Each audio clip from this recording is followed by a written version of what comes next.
నీలోనే ఆత్మస్థానము, హృదయస్థానము, శరీర స్థానం ఉందండి.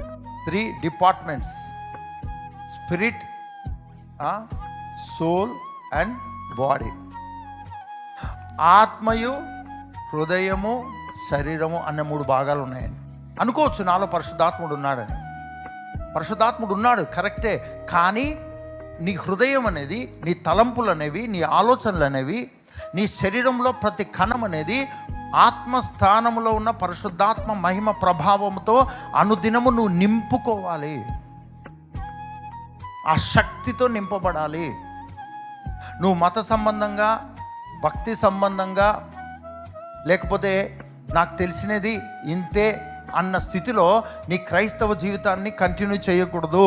నీ క్రైస్తవ జీవితంలో అనుదినము నీ ప్రార్థన గది, నీ గృహము ఆయన అభిషేక నదుల ప్రవాహంతో కప్పబడాలి.